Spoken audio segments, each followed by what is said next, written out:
Shalom peuple de Dieu, encore une fois de plus, que le Seigneur vous bénisse. Je suis Mère Dorcas, la grande dame. Par la grâce de Dieu, aujourd'hui je vais continuer par rapport à la crainte de Dieu et la sanctification que je parlais l'autre fois. Et aujourd'hui, je vais juste épingler une chose par rapport à la sanctification. L'autre fois, j'avais dit qu'on ne peut pas parler de la crainte de Dieu sans parler de la sanctification. Tout simplement parce que les deux marchent de pair. Et j'avais dit par rapport à la crainte de Dieu que craindre Dieu, c'est le respecter, l'honorer, en pratiquant sa parole. Et la sanctification, j'avais dit, c'est le fait de se mettre à part pour Dieu. Et lorsqu'on se met à part, on se prive de beaucoup de choses. Tout ce que du monde, tout ce qui n'honore pas Dieu, tout ce qui est mauvais, tout ce que la chair peut aimer, les yeux peuvent aimer, mais qui n'a pas vraiment d'importance. Parce que la parole de Dieu déclare dans les livres de 1 Corinthiens, je crois dans le chapitre 6, que tout m'est permis, mais tout n'est pas utile.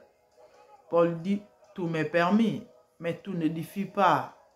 Oui, bien-aimé, donc lorsqu'on se prive ou on se consacre, on se met à part, on se sanctifie pour Dieu, bien-aimé, on se préserve de suivre et de pas mal de choses. Et aujourd'hui, je vais continuer mon petit thème et j'avais quelque chose à épingler ou encore à ajouter qui est très important. Notre texte de base, c'est le chapitre, le premier chapitre de 1 Pierre 1, excusez-moi, 1 Pierre 1, le verset 15, je vais lire ça. 1 Pierre 1, 1 Pierre 1, verset 15, la Bible dit ceci. Mais puisque celui qui vous a appelé est saint, vous aussi soyez saints dans toute votre conduite. Selon qu'il est écrit, vous serez saints, car je suis saint. Bien-aimé, c'est Dieu qui parle. Il est saint, notre Dieu. C'est lui qui nous a appelés. Il est saint. C'est pourquoi il nous recommande d'être aussi saints dans toute notre conduite.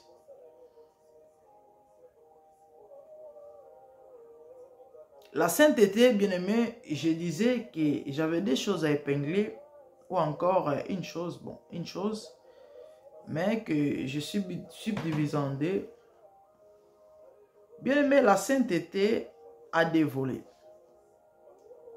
La sainteté a des volets, ou encore la sanctification. Sainteté, sanctification, excusez-moi, comprenez. Lorsqu'on parle de la sanctification, on va à la sainteté. Donc, j'allais dire la sanctification a des volets. Le premier volet, bien-aimé, c'est la sainteté parfaite. Ça dépend. Il y a ceux qui appellent ça la sainteté des positions, la sainteté par la foi. Pourquoi sainteté des positions? C'est par rapport à la position qu'on a en Christ. La sainteté par la foi. Qu'est-ce que cela veut dire? Bien-aimé, lorsque nous recevons Jésus comme Seigneur et Sauveur, l'esprit qui était mort est vivifié. L'esprit qui était mort est revenu à la vie. C'est premièrement l'esprit qui est ranimé. Parce qu'une personne sans Christ est une personne morte.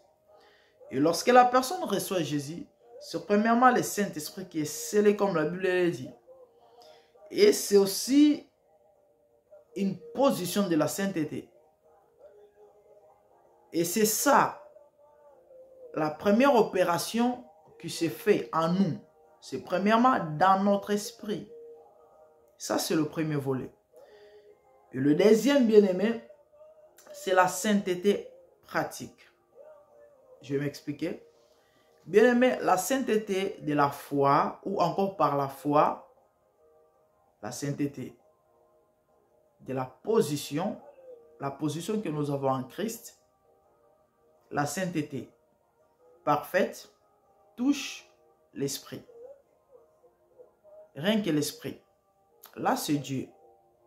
Le Saint-Esprit en nous, dans notre esprit. Mais par contre, la sainteté pratique touche l'âme et le corps. Je vais m'expliquer ou encore je vais encore expliquer davantage ou profondément.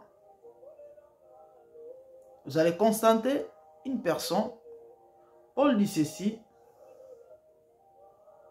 Ce que je déteste ou le mal que je ne veux faire, c'est ce que je fais.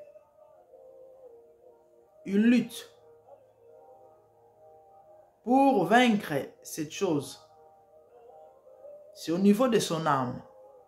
C'est au niveau de son corps. Par contre, l'esprit est déjà vivifié. La sainteté pratique, je disais, touche l'âme et le corps. Et lorsque je parle de pratique, le passage que nous venons de lire, la Bible dit ceci, que celui qui nous a appelés saints, et nous aussi nous devons être saints dans toute notre conduite. Il y a des efforts à faire. Il y a pas mal d'exercices à faire. Pourquoi? Parce que la chair ne se soumet jamais à la volonté de Dieu. La Bible déclare que elle ne peut pas satisfaire l'esprit. Elle ne peut pas satisfaire Dieu parce que Dieu est esprit. L'âme a toujours l'intention ou encore la tendance d'aller à l'encontre de tout ce qui est esprit, de tout ce qui est spirituel. C'est pourquoi, bien aimé, la chair doit être crucifiée. Paul dit ceci dans le livre de 2 Corinthiens, qu'il soumet d'irme à son corps. J'aimerais que nous puissions lire ces versets. C'est très important. C'est très important. C'est pourquoi vous allez constater, il y a beaucoup de gens qui luttent. C'est une lutte, bien aimé. En nous, il y a des choses que tu évites, il y a des choses que tu ne veux pas faire, mais ton corps te pousse. Ton âme aime ça. Il y a des gens qui ont abandonné la boisson. Il y a des gens qui ont abandonné l'alcool. Il y a des gens qui ont abandonné, je ne sais pas, qui ne veulent plus faire la débauche, par exemple. Mais la chair, l'âme, manifeste ses désirs aussi. La Bible déclare que l'esprit est disposé, mais la chair est faible. C'est pourquoi, bien aimé, il ne faut jamais céder aux pressions de la chair, aux pressions de l'âme. Et prochainement, par la grâce de Dieu, nous allons encore plus expliquer comment s'abstenir ou encore, bien aimé, comment crucifier la chair. Comment soumettre son corps, son âme à la volonté de Dieu.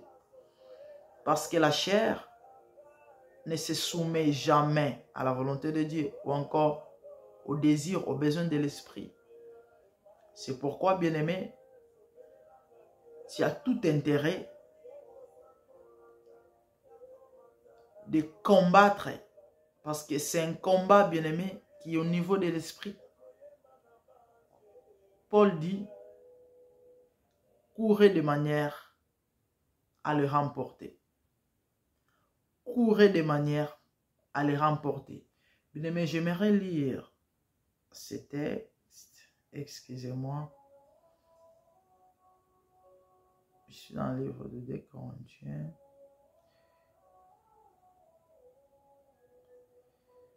Ouf.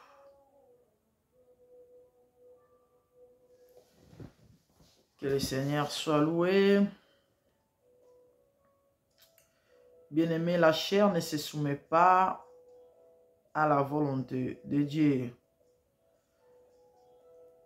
La chair ne se soumet jamais à la volonté de Dieu.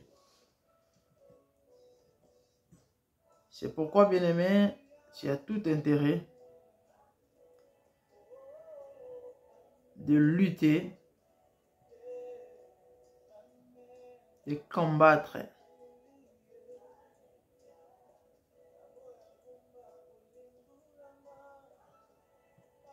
Alléluia. Voilà.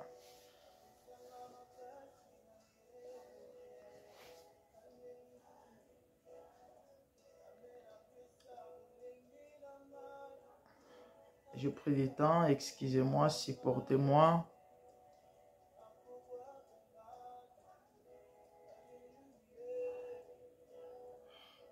Je sais pas qu'est-ce qui me va avec ces...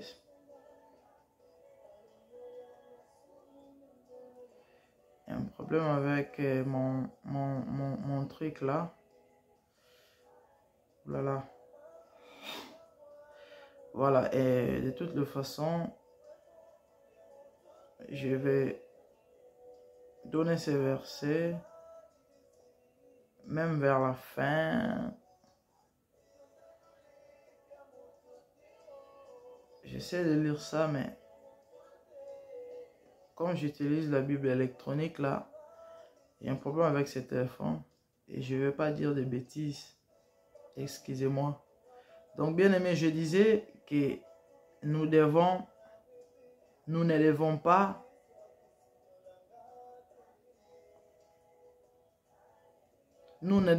bien aimé,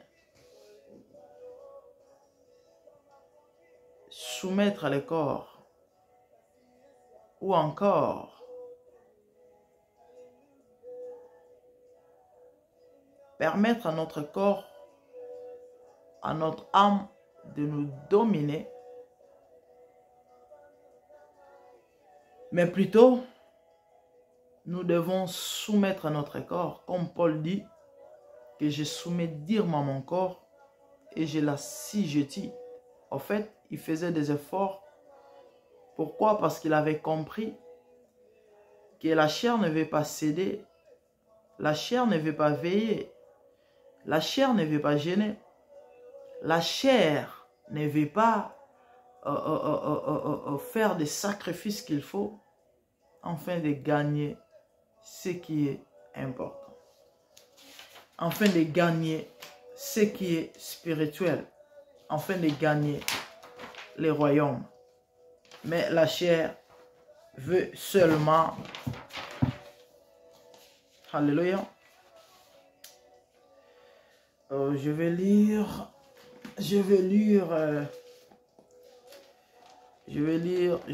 ça, voilà, j'ai mon Bible, pardon, j'ai ma Bible, je peux utiliser la Bible électronique, ça m'embrouille un peu.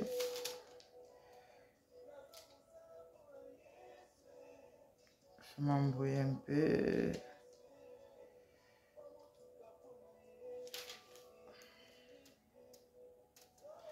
Bien aimé, je suis dans le livre de 1 Corinthiens, dans le chapitre 9. Je vais commencer par le verset 24. La Bible dit ceci. Excusez-moi, j'ai pris le temps. Je ne voulais pas rencontrer n'importe quoi. 1 Corinthiens 9, 24, la Bible dit ceci. Ne savez-vous pas que ceux qui courent dans les stades courent tous, mais qu'un seul reçoit les prix? Courez de manière à l'obtenir. Tout lutteur s'impose toute espèce d'abstinence. Et pour recevoir une couronne corruptible, nous, pour une couronne incorruptible. Moi donc, je cours, mais non pas à l'aventure. Je donne des coups de poing, mais non pour battre l'air. Au contraire, je traite durement mon corps et je le tiens assujetti de peur, après avoir prêché aux autres, d'être moi-même disqualifié. Bien aimé, ça c'est trop profond. Ça c'est trop profond. Prêcher c'est bien. Mais à ceux qui prêchent,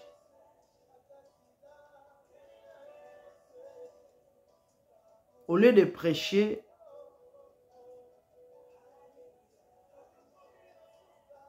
pour changer pas seulement la vie ou les vies des autres,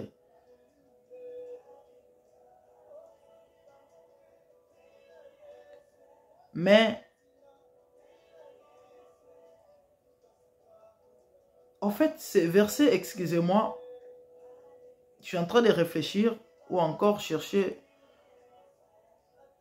à faire comprendre. Paul dit ceci, qu'il ne veut pas, après avoir prêché aux autres, que lui-même demain ou à la fin, qu'il soit rejeté. Ça, c'est sérieux, bien-aimé. Il y a de ceux qui prêchent. Ils sont en train de prêcher aux autres, mais ils ne prêchent pas eux-mêmes.